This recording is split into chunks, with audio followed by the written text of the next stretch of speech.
This park is an uncommon common good. There's a magic to the place. And there's a magic to the park, and there's a magic to the bridge and this necklace of parks that the bridge is the clasp for. It's the variety and the fragmentation, that there's just so many different areas, there's so many different spots of beauty. There are redwood forests and coastal scrubs and oak woodlands and beaches and bays and shorelines.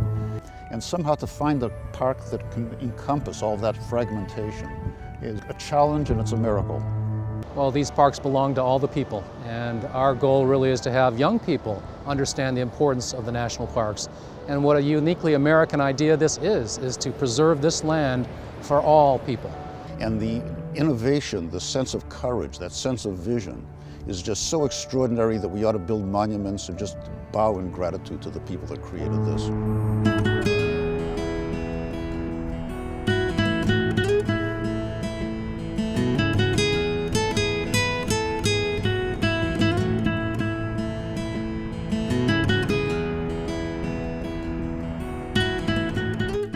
Oh, 40 years ago, tenacious people with vision and courage from all walks of life and political persuasions joined forces and, against long odds, saved nature, history, and breathtaking beauty to create our Golden Gate National Parks, one of the first two national parks established right in the midst of a major metropolis.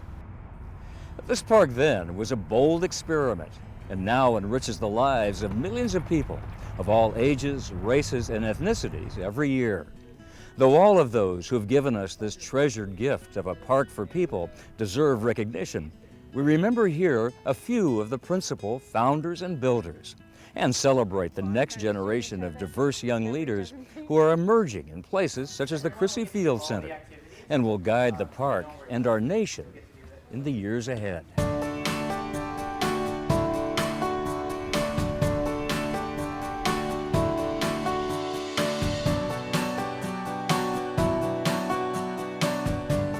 Phil's passion for the environment was interesting.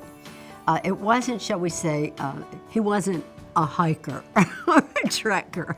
He used to say that the only time he went outside was to smoke a cigarette. Or when I saw a tree in a flower pot, I thought it was a wilderness. I mean, yes, he could be caught saying those things.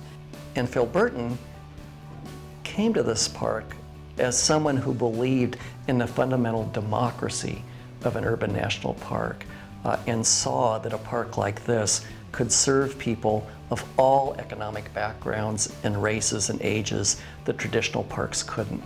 And his, shall we say, strength and know-how combined with the vision of Dr. Wayburn and Amy Meyer, that became an irresistible force.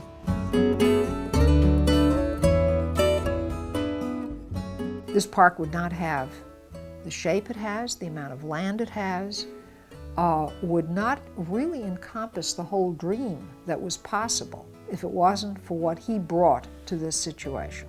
He had the sense of the whole, and that big picture made all the difference. And that's the dream that drove us. So that's really who he was, the dream driver. I did have a love affair with Ed Wayburn. Oh, everybody did.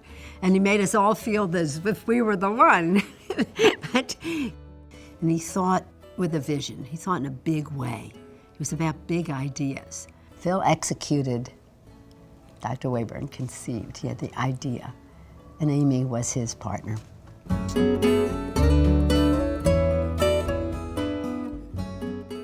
Mother of the park. Exactly. We know this name. Well, first thing you got to know is that, you know, if I wasn't married to my wife, I'd be just totally in love with Amy. She's such a great friend. She's just a great friend. And Amy, you know, has some of the same characteristics of Ed, but Amy, in addition, has the ability to figure out how to get people together and then insert those people into all the places where there's levels of power to get something done. And she just never, ever stops, ever. Just unstoppable in her vision for this park. She had to be to help put it in place.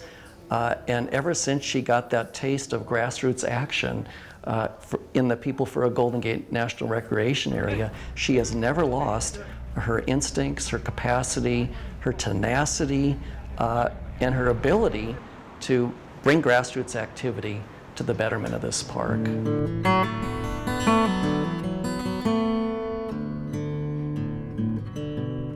Oh, Congressman Burton and Dr. Wayburn maintained a passion for this park for the rest of their lives, working with Amy Meyer, who's still on the case, and many, many others, to build it and grow it to now 80,000 acres in 3 counties, the second most visited national park in the nation. Everyone here today is part of that, and I want to thank you. From the outset, this national park has been defined by an inspiring spirit of risk-taking and innovation, with the excellent Park Service staff always led by extraordinary superintendents.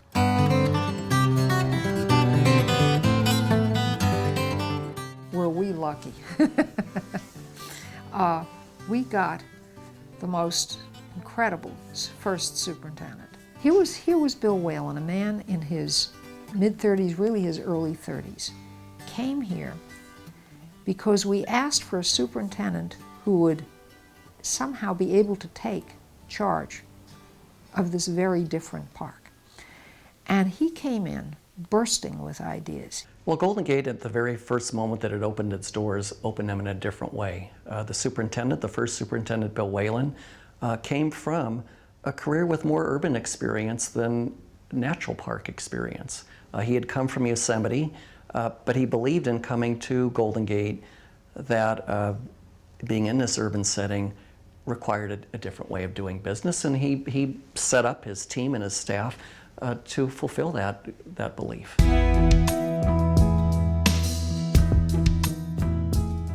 Well, first, when I look at this area and I see mountains and I see beautiful spaces, I see Brian. Brian is in the air, and he is a part of this legacy. He's not somebody who just helped build it. He is a part of it, and he did that by pure passion.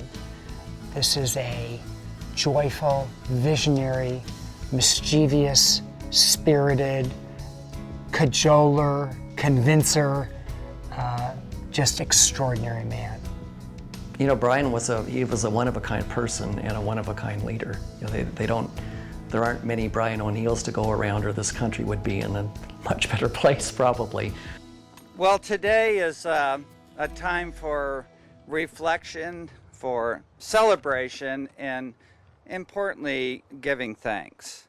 Brian came in with a very different resume than the past superintendents, with a career of success through partnerships, and with this huge and warm, engaging, charismatic personality that attracted everyone to him and his vision. So he began a very important chapter to this park that will last forever.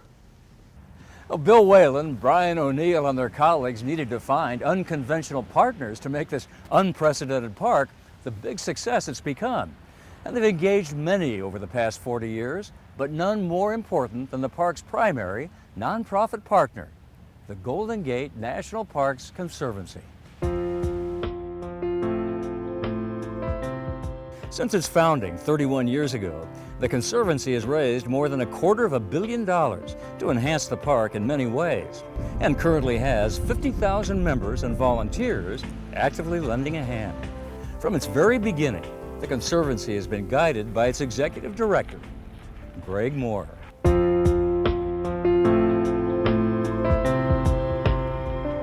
Greg Moore, oh, are we lucky. Oh, have we been fortunate.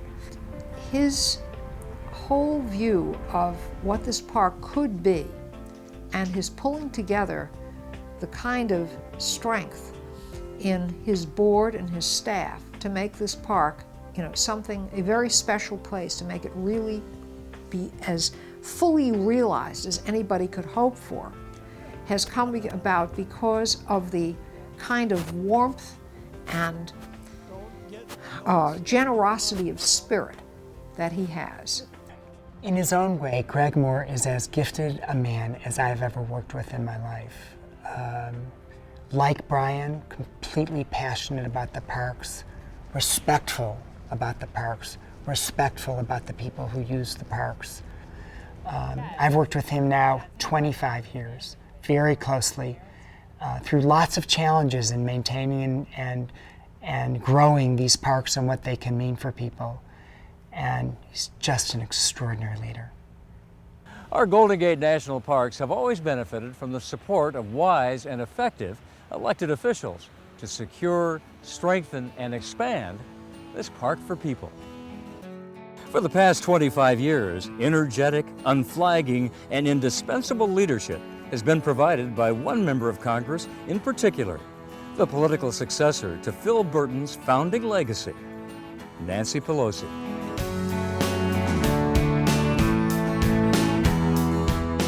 When you think about what has happened since Nancy Pelosi became a member of Congress related to this park, we didn't have the Presidio, we didn't have Fort Baker.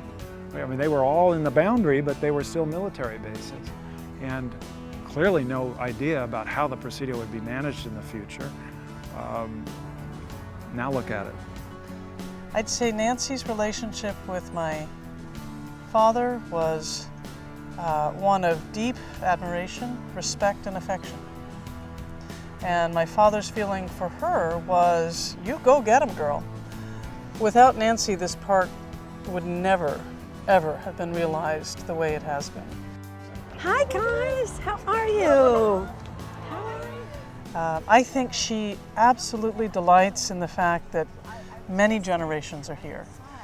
That this place, when we were conceiving that it would go from an army post to a park, one of the ideas was, tell us what it will mean to young people.